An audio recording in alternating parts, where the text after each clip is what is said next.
Hello, my name is John Dellick. My pronouns are he, him, and his. And a little bit about myself is that I'm an individual that's learning how to express myself to a higher degree and a higher frequency each and every day. I try to find new ways of doing that. Sometimes that's by playing sports. I love to play volleyball. I love to play card games with my mom, dad, and sister. And I like to win when I'm playing those card games with my mom, dad, and sister. But additionally, there are other ways that I try to express myself. And one of the most important ways that I've found that have been extremely fulfilling to me is giving back to others. I've had a set of adverse circumstances in my life, much like a lot of us have. And there was a point in time where I thought these circumstances were going to break me, and there wasn't going to be something that I was going to be able to rise above from. But thankfully, I had a lot of support and people that wanted to see me rise and people that didn't give up on me. And it has put me in a position now where I'm honestly saying I can live a happy life day to day. While there are still some bad moments, I have the support and tools I need to continue to keep putting one foot in front of the other. And I do the best I can now to pass that support and those tools along to others. I love that, John. Yeah, thank you so much for sharing. And now you're on Youth Move National's board as well, right? You're even on their executive committee. Could you maybe talk a little bit about that and your role there? Yes, I am the treasurer for Youth Move National Board of Directors. I had the pleasure of joining Youth Move National's Board of Directors a little over 2.5 years ago. Prior to that, I worked a lot with my local chapter here in Youth Move, Ohio. Youth Move has been a catalyst for positive change in my life. I remember I was coming home from prison back in 2017 and honestly wondered, what do I want to do with my life? Because I know I wanted to make some positive changes and I wasn't sure how to do that. And it was hard for me to find positive people to spend my time with, because historically, I didn't do the best job of finding positive peers. Youth Move gave me positive peers, a lot of opportunities for growth, and it taught me how to be a leader, not only for myself, but for others. And getting the opportunity to work with Tay is just phenomenal. We have been able to build such a great relationship, and more importantly, it's a friendship. When we get together, I don't feel like I have to have my business hat on. I can just be my authentic self. Oh, I love that. Thank you, John. That's so kind. And same back to you. Back right at you. I'd love to pick up on an element. So a couple of things that sort of like stood up to me as you've been talking is one, you talked a little bit about that importance of support. And so I'd love to sort of pull on that thread and talk through when you say support, what are the areas in which maybe you've experienced strong, healthy, like good for your holistic, affirming self and wellness support, whether it's peer support or clinicians or family, however you define that? And maybe what are some areas in which, God, you really couldn't find it? Like it really, really lacked to find those affirming, sort of holistic supports, or even like literally any supports at all. So I'm wondering if we can pull on that thread. What's your thoughts there? So my thoughts, my lived experience is that I was able to see what it was like to not have a lot of supports first and foremost. And that started early on when I was first diagnosed with mental illness in seventh grade. I wanted to seek help and I just felt like nobody was really hearing me. They were just prescribing medications to me. And I don't have anything against medications, but at that time, there was a lot of trauma that I had experienced, and I just never felt like I was able to share that with anyone. There was never a safe space where I could really talk about my feelings, my thoughts, a lot of shame, guilt, and remorse that I had felt. And then, that transitioned into when I was in high school. I struggled, with my mental illness, and I also have an autoimmune deficiency where I was missing about half the school year. Um, like a 24-hour cold for someone typically will take me out for 2 weeks. My teachers in high school didn't believe that I was sick, even though I had proper documentation from my doctors. And I even failed my woodshop class because my teacher just said, John, I don't believe you. This is a bunch of BS. And you're gonna have to fail the class because you're never here and you can't get the attendance points. And so it was a lot of lack of support. I remember one day I was just coming back to school after missing about 2.5 weeks of class, and my guidance counselor pulled me into the office. And she said, John, hey, great to see you. I'm glad you're here, glad you're feeling better. Why don't you come on to the office so we can talk and see how things are going? Once I got into the office, her whole demeanor changed. And immediately it felt like she was interrogating me. She said, John, you need to get to school. And I said, I do my best to get to school. I'm sick. I want to be in school. I miss my friends. When I'm sick at home, I'm by myself, depressed. And she said, John, you need to get to school. My son missed a lot of school when he was in high school. And once he graduated, he told me that he would just fake sick because he didn't want to go to school. And, you just need to get to school. And for me, even at that time, I was able to see what she was implying. And although that may be her lived experience with her son, that wasn't the case for me. And I was very deeply hurt by that, to be honest, by someone that was supposed to be a support in my life, someone for me to lean on, wasn't validating of my experiences and basically was calling me a liar, was calling my parents a liar, and calling the doctors a liar. Needless to say, I walked out of that office with, imagine the emoji with like top of the head exploding is how I felt. And I never talked to my guidance counselor again. And that was the beginning of my junior year in high school, so there was a little bit of time left. I've had these bad experiences with lack of support, but I'm really grateful for those experiences today because what I've learned is I really value good support when it comes. And some of the best support that I've ever received is peer support. Peer support was the catalyst for change in my life. Before peer support, I was in and out of jail, destroying relationships with my family and friends, couldn't even hold a job, didn't want to hold a job, and was lacking purpose and direction in my life.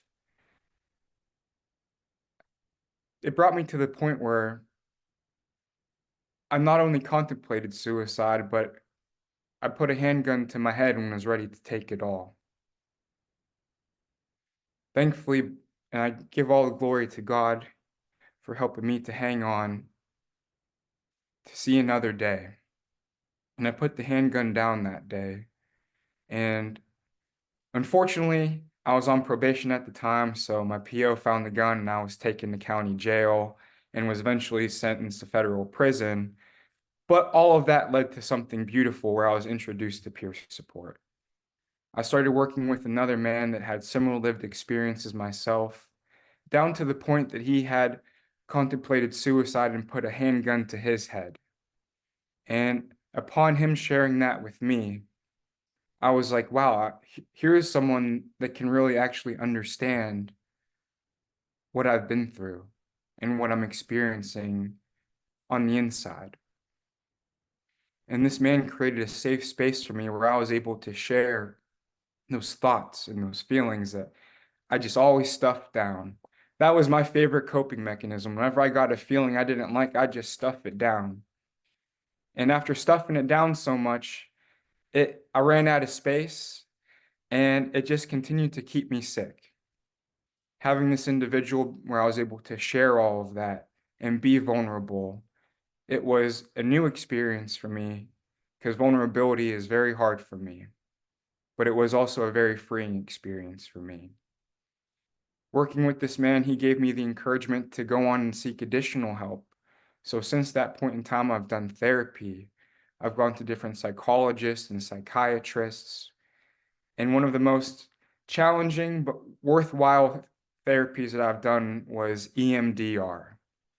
And, you know, something that I never would have considered without the help of my peer support specialist.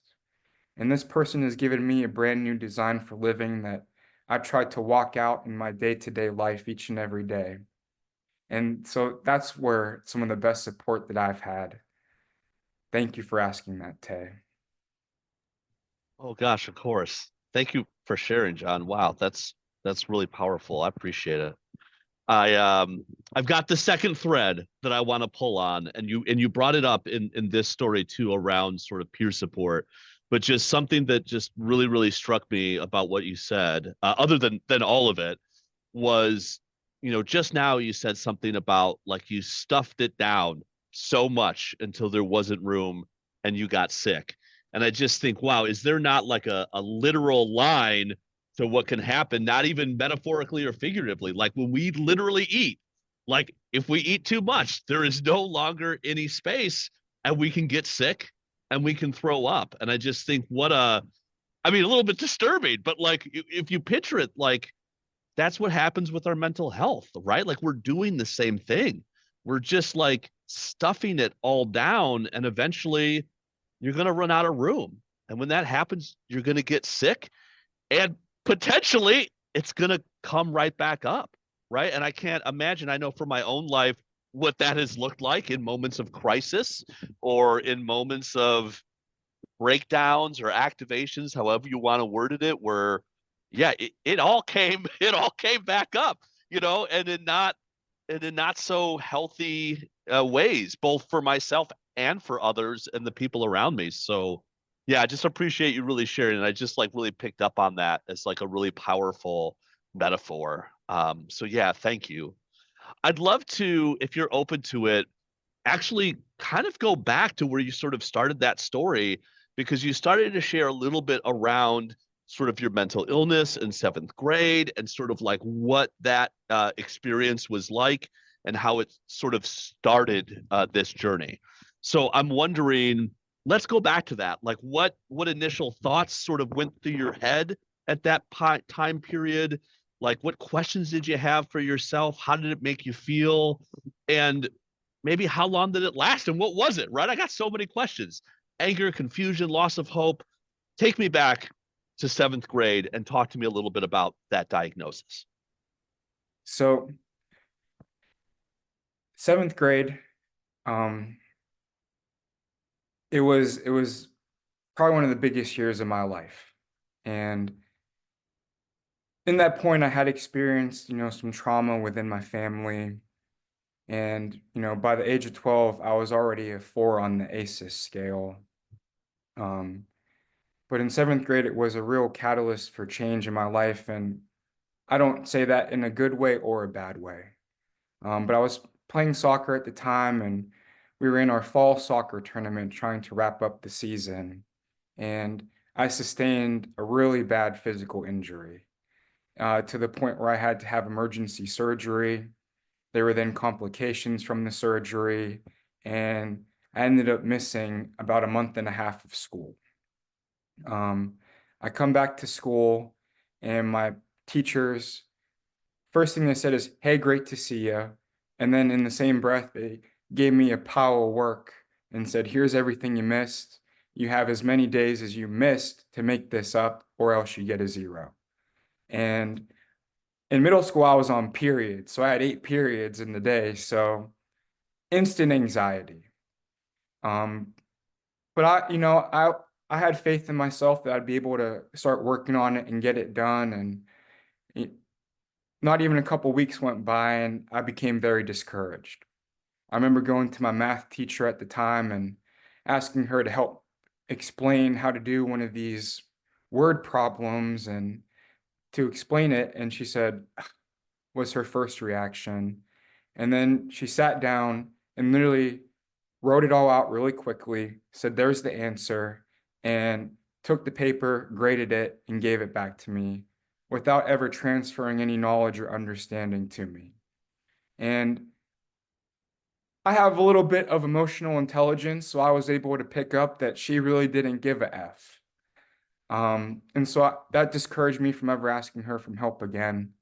And that experience was very similar with my other teachers. So I started to become depressed because of this. I was anxious when I'd walk into school. And at the time, I didn't know what these feelings were that I was having. Thankfully, my mom is very well informed when it comes to mental health, and she saw the decline in me right away. And she took me to see a psychiatrist. And I remember going to see the psychiatrist, and I was telling him how I'm feeling. And he said, "John, it sounds like you've got depression, anxiety, and some PTSD." And I said, "Oh, okay." I was kind of relieved because it's like, okay, so I'm not just going crazy. There's actually something medically going on here, which provided some comfort in that moment. And then he said, "All you have to do is take this medication and it'll make you feel better." And I said, "Oh, okay, sweet." And I'm thinking it's like an antibiotic for when I get sick. You take it for a couple of weeks and boom, everything's back to normal. And so I asked my psychiatrist at the time the question. I said, "How long am I going to have to take this for?" And he said, "Probably the rest of your life." And immediately my heart sank because I just thought, I'm going to be feeling this way the rest of my life. Like, why? What did I do to deserve this?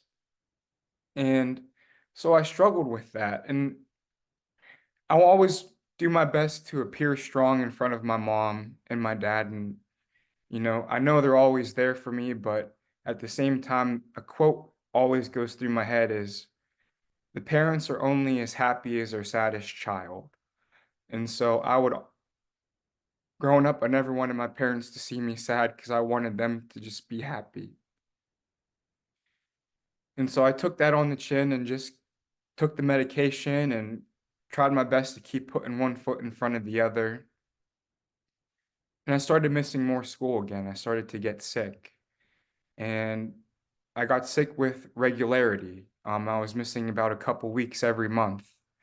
And part of it, looking back on it, probably had to do with my poor mental state, being overwhelmed with depression and anxiety. But I was also going to the doctor every time I was missing school because I needed doctor's excuse. And they said, "John, you're actually physically sick." And they would put me on an antibiotic. And it was confusing. I didn't understand why I was getting sick so much. And started going to different doctors in my area. The doctors in the area couldn't figure out why I was getting sick or what was going on. So then I had to start going to see specialists. I went to all the specialists in the state of Ohio. I went over to my neighboring states in Pittsburgh, and then I went to New York. And finally, 2 years later, a doctor was able to discover that I had developed an autoimmune deficiency. And we weren't sure why it exactly happened, but with the type of immune deficiency I had, the doctor had explained to me that it was activated due to a traumatic experience in my life. It was dormant in my genes, and I'm no biologist, I'm no scientist. I'm just explaining what was shared with me. It was dormant, a traumatic experience activated that gene, and since then I have been battling with my autoimmune deficiency. And it makes sense because, my mom has it, my grandma had it, and my sister has had her own battles with it. And so it was just a double whammy, dealing with this mental illness, which felt like a life sentence, honestly. Basically, what I heard from the doctors was that you're never going to be well again, kid. And the best we're going to be able to do is kind of make it a little less painful for you. And so that was my first experience. I was angry. I was sad. I was angry with myself more than anybody else because I just had felt like it was all my fault because there was no other explanation. It wasn't like somebody had did this to me, someone was plotting on me. It was just, and I couldn't believe it. And I did my best to keep putting one foot in front of the other. Um, but it just started to take its toll on me from that point on. Wow. Yeah. Thank you. Thank you, John. Thank you for sharing. God, what a journey you have been on. Um, wow. Yeah, I'm still, I think, sitting with it and processing it. And it's funny too, us sort of talking about peer support. In my mind, when I'm listening to you, I'm hearing so much of myself in your story that like I'm trying so hard to not take my mind in a direction of like centering me and making it about me and be like, oh yeah, well, John, me too. Like I XYZ, like I'm trying to be present and just listen to you.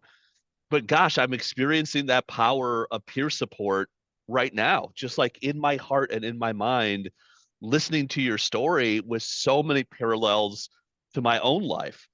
I've had multiple attempts to take my own life with a loaded handgun. Like, I too have an autoimmune deficiency. I too have depression, anxiety, PTSD. I and see, now I'm doing it. Now I'm telling you my story. I've already said it myself. Um, but this was in 12th grade, so a little bit later, not in seventh, but um, struggling with my own struggles. That's a whole different story. And we had an assignment, one of my teachers, and that was to do a college application essay. So it was like write an essay that you can submit to college. You're in the 12th grade, you're going to college, like write the essay, and then it's a requirement to actually pass the course. So it wasn't even like a fail to an A plus. Like you had to do it just to get credit for taking that class. And so as the teacher was calling everybody up to check the assignment, she called me up and was like, "Oh, you don't have to do this. I know you're not going to college," and dismissed me. And I think the thing that hurt the most about that is that she still passed me.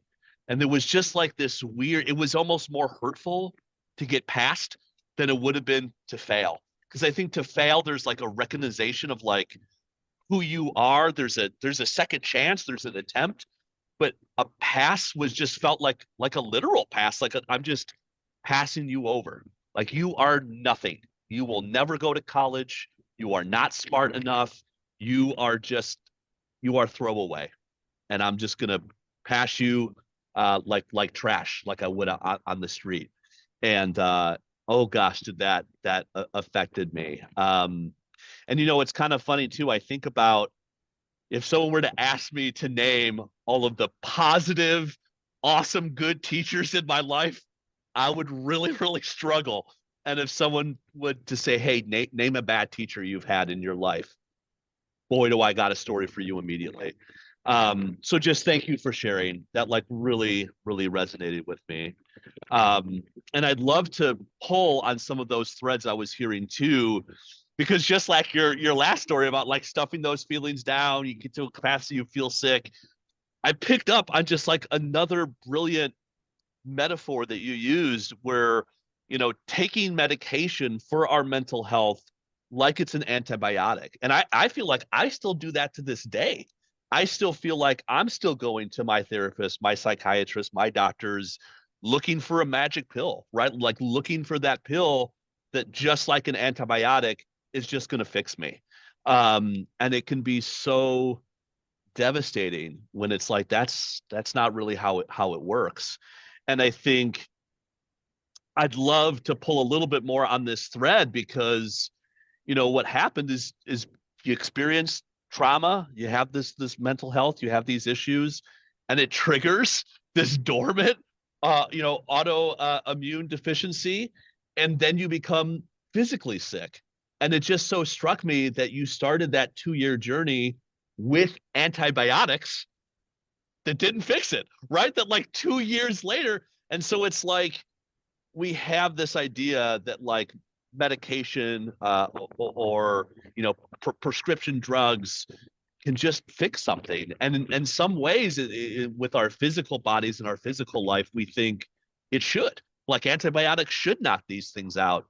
And I just can't imagine how devastating it would be to sort of simultaneously not only one, go through trauma, two, receive a mental health diagnosis where it's like, no, this isn't an antibiotic. Welcome to the rest of your life. And then experience that physical sickness on top of it that also is not going to have a medication that's just going to like solve it for you. And I just like can't imagine what that must have been like. And I know you talked a little bit about the confusion and the anger around that. I guess maybe my question is, can you go a little bit deeper into what it was like having those two diagnoses around the same period in your life? And then maybe talk a little bit more about, if you're open to it, medication, prescription drugs, and what that has looked for you on your journey, and maybe what's your perspective then and what's your perspective now. Absolutely. Um, so I mean, it's a double whammy, getting hit with both of those. And for myself, I've always been an active individual. I find great joy in playing sports. Soccer and basketball were some of my favorite sports to play growing up. And I was really plugged in my local community with those activities. Um, Getting sick from the physical side, I lost that. Um, I lost it. And it was, it not only brought me great joy to play those sports, it was just a place where I could just not have to have my mind thinking, and I could just be present in the moment. And at the time, a lot of my friends didn't understand. So I started losing connections, and I just ended up spending a whole lot more time by myself. Eighth grade came around, and one of the big trips in eighth grade was to go to DC.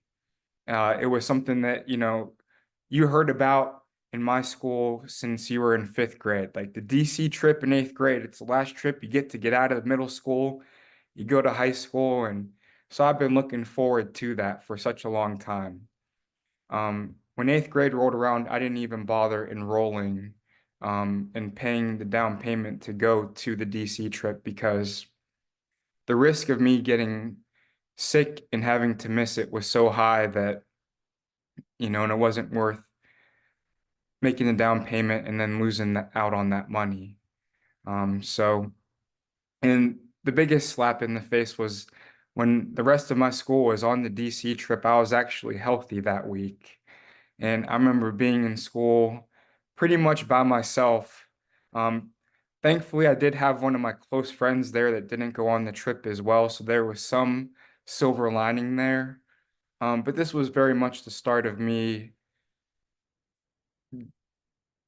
becoming like disassociated from my peer group. So it was a lack of, I was losing supports. Moving on, once I graduated eighth grade and went into high school, new building, same classmates, but we just changed. You go one to four elementary, 5 to 8, middle school, and then 9 to 12 is high school. You're in a different building. And I try to pull on my resiliency and be like, that shit happened in middle school. High school is going to be a different story. And I'm going to start off on a great foot. Went out for the soccer team, went out for the football team, and was having some good success over the summer and moving into fall. And I'm like, things are really going well. I wasn't missing school. The doctors had put me on a prophylactic antibiotic, which is basically I was taking an antibiotic every day, whether I was healthy or sick. which was great for short term. But what we ended up finding out was once fall started rolling around and we were getting into the bulk of the school year, I got sick and antibiotics had completely shot my immune system. Um, and so I ended up missing the rest of the soccer season, the rest of the football season, and started playing catch up once again with school. And to be honest, the thing that really upset me the most about all of that wasn't the sports, it wasn't the schoolwork, it was I'm a very sociable guy. I love connections, I love my friends, I love my family. And I was really looking forward to making new connections, and I had an opportunity to start laying groundwork with people in my grade, and I was even getting in there with the upperclassmen at that time. And then as soon as I got sick, it's like I went off the face of the earth and no one ever called to check in and see how I was doing. Um, and this was the common theme from freshman to senior year in high school. I remember my sophomore year, I got my tonsils taken out and I missed the whole month of December because the doctors had said, hey, you get your tonsils taken out. This will really help you feel better. And because they said the tonsils collect a lot of bacteria and that could be a contributing factor to why I'm so sick all the time. Really had no effect. I missed all December, come back in January to a new semester. And I remember people that I considered my close friends saying, hey, nice to see you. I thought you were dead. And didn't have positive peers. I'm gonna leave it at that. My senior year, I ended up getting kicked off the football team. I remember I had come to class after being sick, and I saw my coach as I'm walking to the lunchroom. And I said, hey, coach, great to see you. I'm feeling better. I've been staying on top of my grades. I'm ready to get back at practice. And he turns and looks at me and says, John, I'm glad to hear you're feeling better. The team and I have voted, and you're off the football team. We think it's best for you to just focus on your health right now and to take care of your school. I'm sorry. And I can remember that to this day. He walked away. One of my friends literally walked up to me right after and they said, did you just see a ghost? Because you are white as a sheet. Um, and that fractured me, you know, because that's one of those things to your point, Tay, where it's like, that's not good support, you know? That wasn't good support. And I'm sorry, what was the rest of your question? Oh, you're great. I have a tendency to throw so much at you. Um, well, let's save the other question. It was around sort of like medication and prescription drugs and sort of like your relationship with that and what that journey has been like.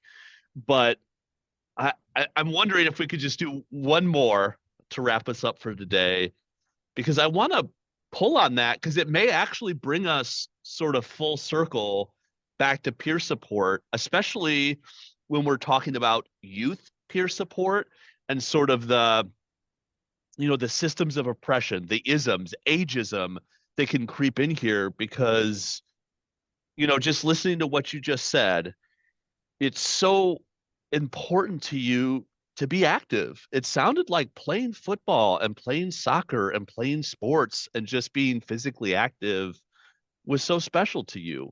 And it's just like even hearing you talk about being on those teams and doing that, it just seems like you lit up. And I think sometimes when folks think about, you know, mental illness, when they think even about physical illness, there's maybe this like disregard for some of those elements of like, oh gosh, sorry you couldn't play sports, get over it. Like, but it's so much more than that, right? And I think you talked about it. It's that connection to your physical body. It's your connection to doing physical activity that helped you as a coping mechanism, as a well-being self-care for your mental health, and also community, right? You talked about like that was your connection to friends, to people, to your community, right? So it's so much more than just kicking a ball around or throwing a ball around, right? It's this deep connection. There's so much more to it. And I can't imagine what it must have been like when you're coach. So here's an adult.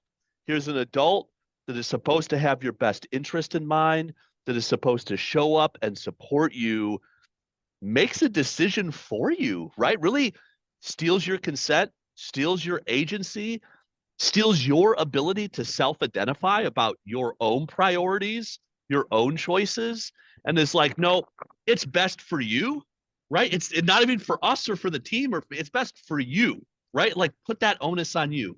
It's best for you not to be on the team. And we think it's best for you to focus on school and mental health.